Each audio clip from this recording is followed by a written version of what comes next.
I sit at my parents' kitchen table, the same maple surface where I did homework for 15 years, and notice how the finish has worn away in the spots where our plates always rested. Mom moves around at the stove, stealing quick glances at Dad, who is pouring wine with an oddly generous hand. "More mashed potatoes, April?" Mom asks, her voice lifted into a pitch that feels forced. "I'm good." I watch as she piles an extra scoop onto Troy's plate without waiting for his reply. My brother hardly notices, his thumbs flying over his phone screen. His wife Jessica hovers over their 8-year-old son Mason, carefully slicing his meat into perfectly even squares. "Isn't it nice? All of us together on a Tuesday?" Mom says again, smoothing the front of her apron. So rare these days with everyone's schedules. I nod politely, lifting my wine glass to hide the unease tightening my expression. A random Tuesday night family dinner. No celebration. The fine china laid out. Dad's retirement watch catching the light at his wrist. Mom wearing the pearl earrings reserved for church services and milestone occasions. Something feels off. Troy and Dad exchange a silent glance. Mom's fork slips from her fingers and hits her plate with a sharp clang. "April?" Mom clears her throat. "We need to talk about something important. It concerns Mason's future." The atmosphere shifts instantly. I place my glass down slowly. Dad pushes a folder toward me across the table. Official paper. Bank letterhead. Loan forms. My stomach knots as I read the heading. $40,000 college fund co-signing agreement. "It's just a formality," Troy says, finally setting his phone aside. His tone sounds rehearsed, polished in a way that makes my skin crawl. "The bank needs another signature. Someone with strong credit. Someone responsible." The praise rings hollow. I turn to the second page. My name is already printed in the cosigner section. "You finally got that bonus money," Mom says, reaching across the table to clasp my hand. Her eyes glistened with carefully summoned tears. Family helps family. A cold realization spreads through me. This dinner was never spontaneous. The invitation, the elaborate table setting, the carefully chosen Tuesday evening. Every detail planned. A deliberate ambush arranged weeks in advance. I glance at Mason, who is quietly pushing peas around his plate, forming little patterns, completely unaware that he has become the emotional centerpiece of tonight's strategy. The kitchen fades from focus, replaced by harsh fluorescent lights from Palmer's Pharmacy 12 years earlier. 16-year-old me counting pills into bottles after school, while other teenagers attended football games. My textbooks spread across the break room table during my short dinner break, studying for AP exams that might earn scholarships. My parents never attended my science competitions, but Troy's football games, they wore matching custom sweatshirts. The day my full ride acceptance letter arrived, Mom had barely looked up from cooking Troy's favorite meal. "That's nice, dear. Could you set the table?" 2 months later, they hosted a lavish send-off party for Troy's college departure with 50 guests. I celebrated my scholarship alone with a single cupcake from the bakery where I worked summer shifts. "The interest rate is reasonable," Dad says now, tapping the document and dragging me back to the present. "And Mason's future depends on this foundation." My throat tightens. I need time to think. Troy's jaw hardens. The bank appointment is already set for Thursday. "Thursday?" My voice rises. "That's 2 days away." "After everything we've done for you," Mom interrupts, dabbing her eyes with a napkin. A bitter laugh almost escapes me. What exactly had they done? I paid my own way through college with scholarships and multiple jobs. $60,000 in student loans I finally cleared last month. No cosigners, no assistants. Dad leans forward, speaking in the commanding tone he once used when I broke curfew. "This is what family does, April." "Excuse me?" I say quietly, pushing back my chair. Bathroom. Inside, I lock the door and grip the cool porcelain sink, splashing water across my face. In the mirror, I see my grandmother's eyes staring back at me. Gran, who raised 3 children alone after Grandpa died. Gran, who taught me to remain upright when shrinking felt easier. "Your life belongs to you first," she used to whisper when I cried about Troy getting the larger bedroom, the newer bicycle, the louder praise. My hands tremble as I dry my face. They expect me to return to that table and sign away my financial security for a nephew whose college savings should have been started by his parents years ago, for a brother who has never once supported me, for parents who see me as nothing more than their dependable fallback. I straighten my shoulders, feeling my grandmother's strength steady my spine. Thursday's appointment may already exist in their calendar, but my response does not have to match their expectations. Have you ever been ambushed by family expecting your financial support? That moment when you realize a casual dinner invitation was actually a carefully arranged trap? Share your experience in the comments below. The next morning, sunlight filters through my apartment blinds as I stare at my laptop screen, untouched coffee cooling beside me. My fingers hover above the keyboard, frozen by what I'm seeing. Account access, 6:42 p.m. Tuesday. The company benefits portal logs every login. Yesterday, hours before that so-called family dinner, someone accessed my bonus details from an unfamiliar IP address. I grab my phone and scroll to a contact I rarely call. 3 rings. Accounting department. Sylvia speaking. Hi, Sylvia. It's April Donovan. Quick question. Does Kathy Moore's daughter still work in IT? A brief pause. Lisa? Yes, but why? The pieces fall together like a puzzle I never wanted to solve. Lisa Moore, my mother's best friend's daughter. The one who sends mom birthday cards every year. The one working in IT security. Just checking. Thanks. I hang up before she can ask further questions. My bank statement confirms everything. $15,200 deposited last Friday. The exact amount mom referenced at dinner. Down to the dollar. They knew precisely what I had. My phone vibrates. Troy again. His 5th call since last night. I let it ring out and open my messages instead. I scroll through the family group chat I muted weeks ago. Troy. She just got her bonus. Mom confirmed amount. Dinner strategy still on for Tuesday? Dad. Confirmed. Your mother is making her favorite meal. Troy. Perfect. She won't see it coming. My stomach twists violently. I slam the laptop shut and cross to my closet, pulling out the worn cardboard box that has followed me through every move since college. Inside, beneath yearbooks and certificates, lies my childhood diary with its broken lock. May 15th. Mom and Dad bought Troy a car for graduation. They gave me a card with $50. September 3rd. Missed my science competition because Troy had a scrimmage. Dad said there would be others. December 25th. Troy got a new computer. I got school clothes. Page after page of carefully recorded favoritism, my handwriting growing smaller over time, as if I were trying to make my disappointments occupy less space. At the bottom of the box sits a folder containing my loan documents. My name alone on every line. No co-signers, no parental support. My phone rings again. Troy. What? I snap, answering despite myself. You need to stop being difficult, he says without greeting. Mom's been crying all morning. I'm not signing anything. Family helps family, April. What would Gran say if she saw you being so selfish? The mention of my grandmother ignites my anger. Don't you dare use her against me. She taught me independence, something you never bothered to learn. Look, Mason needs this. It's about his future. Why can't you or Mom and Dad co-sign? Why me? His hesitation says everything. Because your credit score is better, he admits at last. Dad's retirement hurt theirs, and Jessica and I have the mortgage.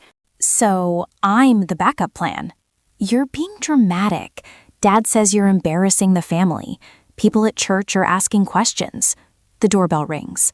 Through the peephole, I see Jessica standing outside, immaculate as always. I have to go, I say, ending the call. Before I decide whether to open the door, a work email appears from Janice in HR. Is everything all right?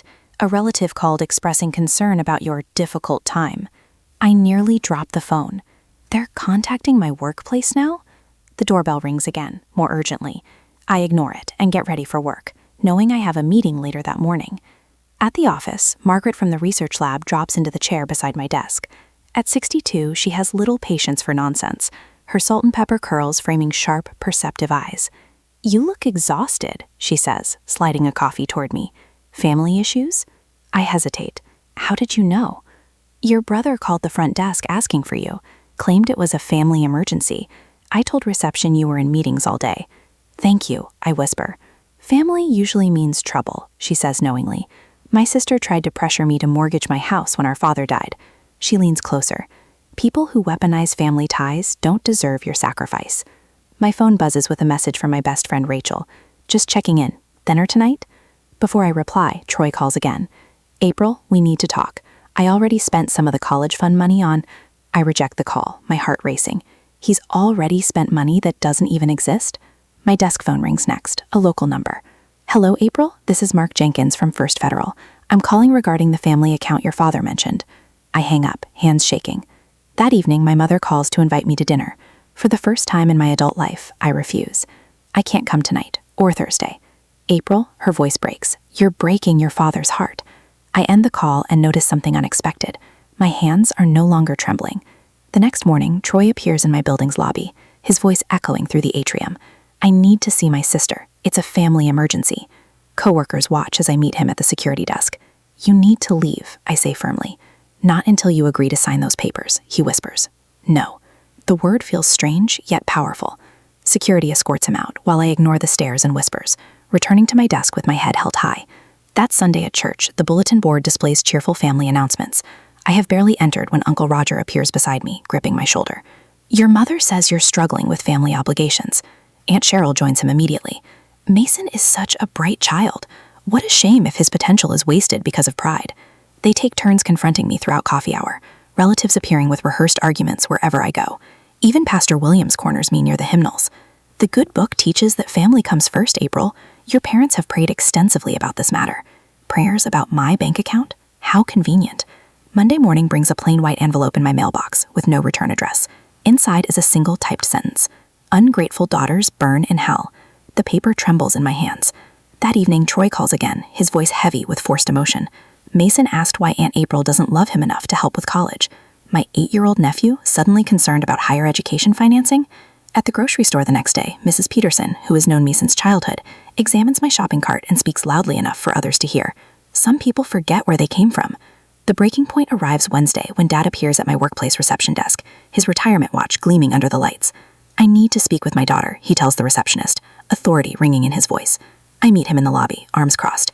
This is inappropriate. What's inappropriate is abandoning your family when they need you, he replies loudly. Thursday at 10, the loan officer expects us. That night I lie awake in my small apartment, counting the hours until they expect my compliance. At 9:17 p.m., my company email pings. Biomedical research position, San Francisco branch expansion. Qualified internal candidates encouraged to apply immediately. I stare at the screen. The role aligns perfectly with my experience. Minutes later, Margaret texts, "Did you see the posting? Deadline Friday. You're ideal for it." For the first time in days, I breathe deeply. 3,000 miles of distance. The possibility of escape spreads before me like an open road. I submit my application at midnight. Thursday arrives with my anxiety. I do not meet my father that morning. I do not sign anything. But that evening brings another ambush at my parents' house, where I have been summoned to discuss matters reasonably. I stop at the doorway, counting faces. Troy and Jessica, Mom and Dad, Pastor Williams, Uncle Roger and Aunt Cheryl, 2 church elders, and my cousin Stephanie, who works at the bank. An intervention, Troy declares, his posture rigid with self-righteousness. We're concerned about your spiritual welfare. For 20 minutes, I sit silently as he delivers what sounded like a rehearsed sermon about Christian duty and family responsibility. Mom dabs her eyes with a handkerchief I recognize from her community theater days. We sacrificed so much for you, she whispers, voice trembling at precisely the right moments. Murmurs of agreement ripple through the room. Your grandmother would be so disappointed, Aunt Cheryl adds, though she barely knew her. Something inside me breaks loose. My grandmother taught me to stand on my own feet. You always were difficult, Dad sighs. Difficult? The word bursts out of me. I worked every summer since 15. I earned my scholarship. I paid my loans without help or cosigners. I sacrificed too. Troy lunges forward. This isn't about you. It never is, I stand, surprised by my steady hands. And that's the problem. Later that night, after quarreling and they have left, Rachel helps me pack essentials into unmarked boxes stored in her garage. They really thought a prayer circle would convince you to sign a loan? They thought God would back up their financial plan. I wrap my grandmother's china teacup in bubble wrap. The San Francisco HR department called. They want a virtual interview tomorrow. On Friday morning, I accepted the California position with a significant raise. Margaret rearranged my work schedule without questions. Family emergency, she tells my supervisor with a conspiratorial wink. I also checked my one-way ticket scheduled for Wednesday next week. My elderly neighbor, Mr. Wilson, agrees to collect my mail. Had to escape my own brother's schemes back in 2082, he confides. Sometimes distance is the only language they understand. Each action builds momentum. On Monday morning, bank accounts transfer to West Kuntz branches. Mail forwarding gets established. That same day, I made my final student loan payment. I celebrated alone with sparkling cider in a plastic cup. The symmetry feels right, beginning and ending my financial independence journey in solitude. On Tuesday, while cleaning out my desk drawer, I found Gran's letter from my college graduation day. The yellowed paper unfolds to reveal her careful handwriting. Your life belongs to you first, April. Choose wisely who gets pieces of it. Love doesn't demand bankruptcy of spirit or wallet. That night, I cry for the first time since this began. Not from fear or guilt, but from recognition. In the morning mirror, I see Gran's determined eyes staring back at me. My goodbye letter takes 3 drafts. Not apologizing proves hardest. I place it in an envelope addressed to my parents, leaving it on my kitchen counter next to a check for $500 toward Mason's future. A gift, not an obligation. The California lease agreement arrives by email. My signature flows easily across the electronic document. The weight on my chest lightens with each letter. My phone buzzes with Troy's text. Dad's getting the papers notarized. Be at the bank Thursday at 10 a.m. I don't respond. Just check my flight itinerary one final time. Wednesday departure, one-way ticket. And that's how I just left that Wednesday night. The rideshare driver helped load my 2 suitcases at the airport after I arrived to San Francisco. Big trip? The biggest, I respond, ready to accept my new life away from my family. As the car merges onto the highway away from the airport, I watch the city skyline through the window. With each step closer to my new life, my smile grows wider, stretching toward a California horizon where no one waits with papers for me to sign. California sunshine streams through unfamiliar curtains as I stretch on the bed of my hotel, where I am staying until the end of this week. I am moving to my new apartment on Sunday. My phone remains deliberately off, sitting on the nightstand like a dormant bomb. Right now, my family is assembling at First Boston National Bank, checking watches and growing increasingly irritated by my absence. My meticulous planning led to this moment.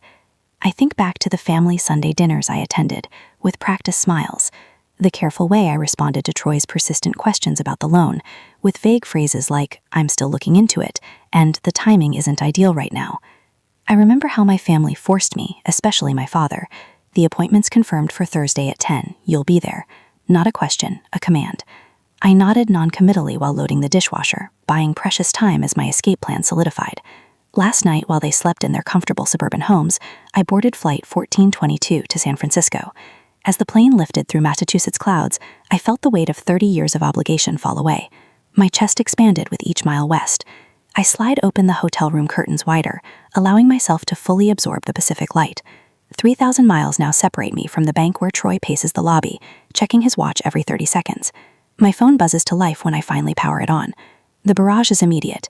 17 missed calls, 32 text messages. Mom's voicemail plays first, her voice trembling. "April, where are you? Everyone's waiting. Please call immediately." Dad's message is clipped, authoritative. "This is unacceptable behavior. Call now." By the fifth voicemail, Troy's tone has transformed from irritation to panic. "If you're doing what I think you're doing, there will be consequences, legal consequences." I scroll through the texts as I sip room service coffee. The latest from Mom sends an unexpected chill. "We've contacted the police. You're officially a missing person." My fingers hover over the keyboard before tapping out a response to my old supervisor at work. "They've escalated to missing persons, just as we anticipated." The reply comes quickly. "HR blocked their information requests this morning. Your employment status is confidential. Relax and enjoy California." I open my laptop and navigate to the email draft I prepared weeks ago. One deep breath, then I hit send. The comprehensive account of Troy's manipulation, my parents' enabling, and the systematic financial pressure now reaches our extended family. Included are screenshots of Troy's texts planning the dinner strategy and Mom's access to my company benefits portal. My phone rings, Boston Police Department. The officer's voice is professionally neutral. "Miss Donovan, we're following up on a missing persons report filed by your parents." "I'm not missing," I reply, my voice steadier than it's been in months. "I moved for work, voluntarily." "That's what we figured," he says, the hint of a smile in his voice. "We'll inform your family you're safe." A notification appears, a private message from Jessica, Troy's wife. "I understand why you left. He does this to everyone. Be safe." Throughout the afternoon, my support network activates like a well-rehearsed orchestra. Rachel confirms to my frantic mother that I'm safe and well, but need space. Margaret sends a brief text. "Office gossip shut down. Your replacement story is holding. Enjoy the Sunday, mister." Mr. Wilson, my elderly neighbor, reports that my parents appeared at my old apartment demanding access. Told them you'd moved on, legally, properly. They left disappointed. My new California supervisor sends a welcome email introducing me to the team. No questions asked about my sudden arrival date change. Tonight, they've arranged a casual dinner. As evening approaches, the family facade begins showing its first cracks. Mom's church friend Betsy messages. "Your mother's telling everyone you had a breakdown. Several of us suggested she respected your privacy. I always told her you deserved better." Uncle Frank, Dad's older brother, emails. "Got your explanation. Not surprised. Troy's had his hand out for years. Bank called me about his previous loan applications after your no-show. Things unraveling here." I step onto the hotel balcony, watching the sun sink toward the Pacific. For the first time in months, genuine laughter bubbles from my chest. Unexpected, liberating. 3,000 miles of distance has accomplished what years of conversations could not. Freedom tastes like California air, crisp and full of possibility. The welcome dinner notification pings on my calendar. New colleagues, new beginning, no history. I dress carefully, appreciating how my shoulders have already relaxed away from my ears. As I prepare to leave, one final text appears. From Mason, Troy's 8-year-old son. Obviously using Jessica's phone. "Aunt April, when can I visit California?" I smile, typing back. "Someday soon, buddy, someday soon." 3 months later, I am dealing with projects, meetings, new clients, without anyone forcing me to do anything I don't want. However, one Tuesday afternoon, the certified letter arrives at work. Official stamp, my father's precise handwriting. Inside, a single page. "Your mother collapsed yesterday. Doctors aren't sure why. We need you home." My hands tremble, but my mind stays clear. 3 months of California sunshine hasn't erased 28 years of manipulation. I dial the hospital directly. No patient under my mother's name. "Looking for creative ways to make you answer," Margaret comments during our lunch break on a video call. She recognizes Hamley manipulation tactics better than most therapists. "What's the count now?" 5 and 3 days, I say, scrolling through my phone. Mother's tearful video message yesterday. Troy uses his son for a video call for manipulation. Pastor calling about spiritual healing. And now this letter. Margaret butters her roll with methodical precision. "They're escalating because you're winning." On Saturday morning, as I was working from my apartment, an email notification pings. Legal notice about family trust obligations from a law firm I've never heard of. A quick search reveals no such firm exists in Massachusetts. My phone vibrates with Troy's name. Against better judgment, I answer. Mason wants to say goodbye before. Troy's voice breaks perfectly on cue. Before what, Troy? Before he stops asking about you. Kid doesn't understand why his aunt abandoned him. The old guilt rises, but something new rises faster. Anger, clean and clarifying. Put Mason on if he's actually there, I say. A pause. He's at school. It's Saturday. The call ends abruptly. 3 more messages arrive before evening. Mother's health declining from stress of abandonment. Parent selling grandmother's china cabinet promised to me since childhood. A former neighbor calling my supervisor about my concerning behavior back east. I sit in my apartment, windows open to the coastal breeze, and make my decision. Monday morning, I send one email. Family video call. Thursday, 7 p.m. Eastern. All of you together. Their responses flood in immediately. Mother's tearful acceptance, father's stern agreement, Troy's smug certainty. The apartment fills with sunset light Thursday evening as I arrange my laptop precisely.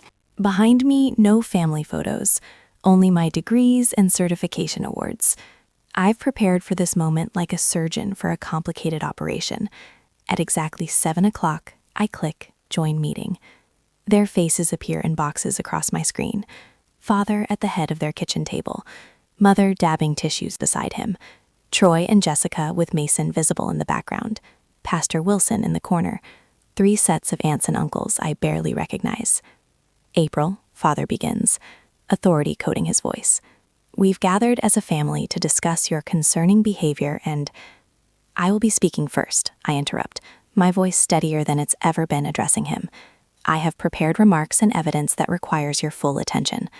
Mother starts to protest, but Father raises his hand to silence her, curiosity briefly overriding his need for control. 3 months ago, you ambushed me with demands to co-sign a $40,000 loan for Mason's college fund. I begin, screen sharing a meticulously organized timeline. Since then, you've escalated to increasingly desperate tactics, which I've documented fully. Troy shifts forward. This is ridiculous. We're trying to secure our son's future, and you're treating us like criminals.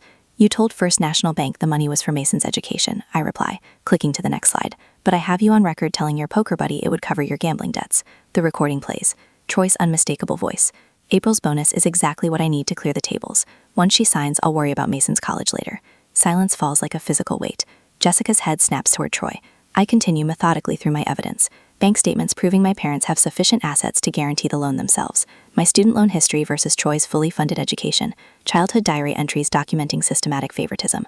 But perhaps most compelling, I say, clicking forward, is this analysis showing that this pattern has repeated throughout our lives.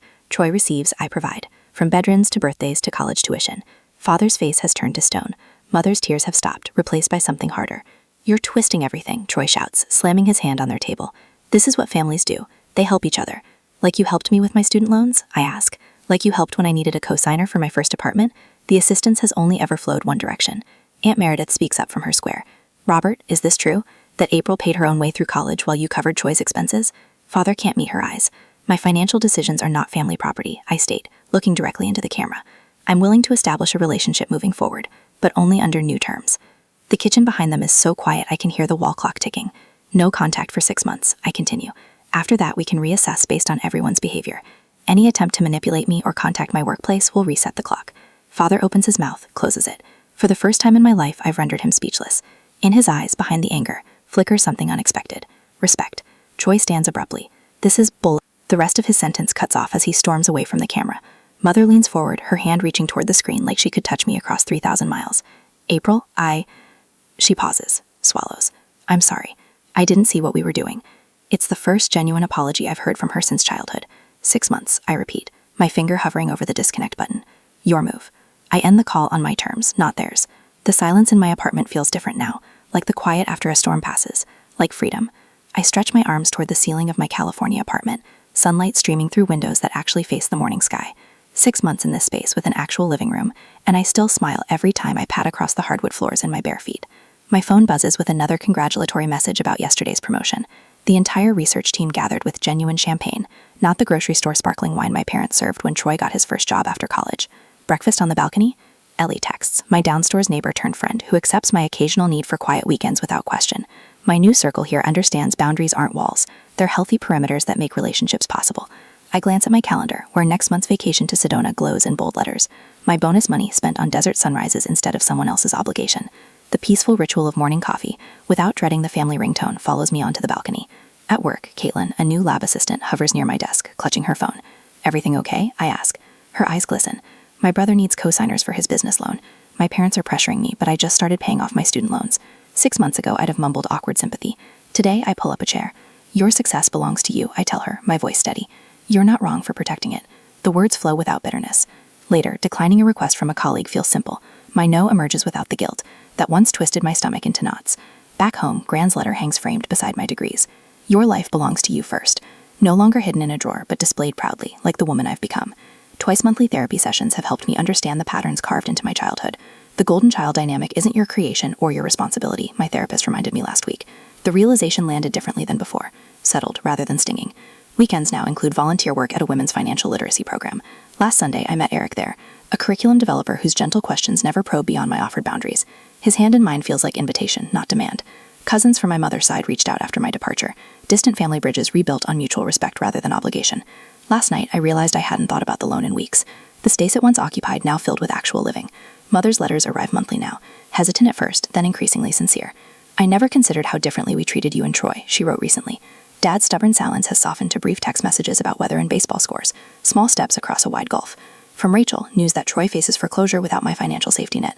Jessica brought Mason to visit last month without telling Troy, her quiet rebellion against years of enabling his demands. Thanksgiving approaches, and my dining table will host the family I've chosen.